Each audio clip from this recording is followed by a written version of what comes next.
Ողջույն սիրելի ընկերներ, այս հոլովակում ձեզ համար կներկայացնեմ 2025 թվականի սեպտեմբեր ամսվա տառո կանխատեսումը աղեղնավոր նշանի համար։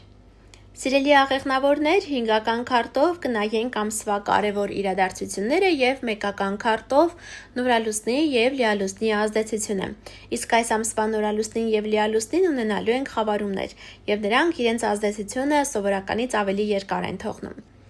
Յուրաքանչյուր քարտի էներգիա անպայման բոլորը իրենց կյանքում կզգան, բայց դա կլինի տարբեր դրսևորումներով, տարբեր ոլորտներում, քանի որ այս տառո կանխատեսումը ընդհանուր բնույթ ունի։ Եթե ձեզ հետաքրքրում է անհատական տառո կանխատեսում, կարող եք ինձ գրել Instagram-յան էջում անձնական նամակով, կոնսուլտացիան օնլայն է։ Այսպիսով, սիրելի ընկերներ, ընդհանուր առմամբ ամսվա ֆոնը շատ դրական է ձեզ համար։ Ամիսը կստացվի ինչ-որ խոշոր գումարային, ֆինանսական գործարքով։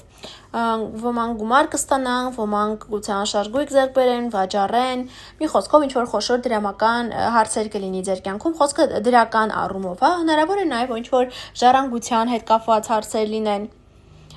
Որևէ իրավիճակ կստեղծվի ձեր կյանքում, սիրելի ընկերներ, որտեղից դուք հաղթանակած եք դուրս գալու։ Կրկին, այս քարտի էներգիան հաղթանակն է, հաղթանակած դուրս գալ որևէ իրավիճակից։ Մեկը գուցե այս հաղթանակած իրավիճակը լինի պայմանավորված դատական գործողության հետ, մյուսը գուցե հենց ձեզ ընտրեն, կամ ինչ-որ գուցե մրցույթի եք մասնակցում, այնտեղ ունենաք հաղթանակ, նման ինչ-որ հարցեր կարող են լինել։ Կամ ինչ-որ գուցե մրցույթ է, հենց ձեզ ընտրեն այդ մրցույթում, կամ գուցե դա աշխատանքով պայմանավորված լինի, գուցե թափուր հաստիք կար մի քանի դիմորդների միջից հենց ձեզ ընտրեն։ Սիրելի ընկերներ, ձեզ նոր սկիզբ է սպասվում, նոր հնարավորություններ, կարևոր սկիզբ, որ ինչպես որ դուք ուզեք, այնպես էլ կլինի, ամեն ինչ ձեր ձեռքի տակ է լինելու, որ դուք ձեր ուզածին հասնեք։ Կարևոր է, որ դուք ձեր ձեռքի տակ եղած, այսպես ասեմ, ճակերտներում ասված գործիքները ճիշտ կիրառեք, ձեզ ճիշտ ցույց տաք, որպեսզի ձեզ նկատեն եւ ձեր խոսքը առաջ գնա, ձեր խոսքով անցնեն առաջ։ Մի խոսքով հիանալի սկիզբ եք ունենալու եւ ամեն ինչ ձեզ մոտ ստացվելու է։ Նորություն կունենաք այս ամսվա ընթացքում, գուցե զանգի տեսքով, նամակի տեսքով, բայց ինչ-որ նորություն է լինելու հաստատ։ Եվ ամիսը ձեզ համար կավարտվի ինչ-որ ստաբիլ աճով, ֆինանսական, եթե պլաններում ունեք տրանսպորտային միջոց ձեռք բերել, ապա այն ձեզ մոտ հաստատ կստացվի։ Այժմ նորալուսնի եւ լիալուսնի հետ կապված ամսի 7-ին ունենալու ենք լիալուսին, խավարումը բնականաբար այսօր է լինելու։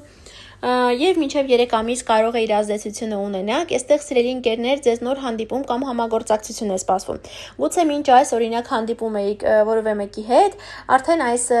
խավարման, այս լիալուսնի ազդեցության ներքո որոշեք արդեն անցնել նոր փուլի, գուցե նշանվել, գուցե ամուսնանալ, ԶԱԳՍ գնալ, կամ գուցե եթե համագործակցության տեսանկյունից նայեն, գուցե մինչ այս ինչ-որ բանակցություններ կար, պետք է նոր ինչ-որ գործ սկսեիք, գուցե նոր գործընկերոջ հետ ինչ-որ փաստաթուղթ ստորագրեիք, եւ հենց այս քարտը ասում է դրա մասին, որ այս ժամանակահատվածում այդ ամենը կլինի։ Եվ նորալուսինը ամսի 21-ին է լինելու, կրկին այսօրը խավարում է լինելու եւ մինչեւ 3 ամիս իր ազդեցությունը կթողնի։ Իհարկե, այսպես սովորական կենցաղային մակարդակով շատերը ճանապարհ կգնան, բայց շատերի մոտ էլ կստացվի նոր этап սկսել կյանքում, ինչ որ բան թողնել անցյալում եւ առաջ գնալ։ Այսքանը սիրելի աղեղնավորներ, կապված այս ամսվա հետ, բաժանորդագրվեք ալիքին, ստեղմեք զանգակի կոճակին, որ բաց չթողնեք գալիք ամիսների կանխատեսումները, իսկ մենք շուտով կհանդիպենք, ցտեսություն։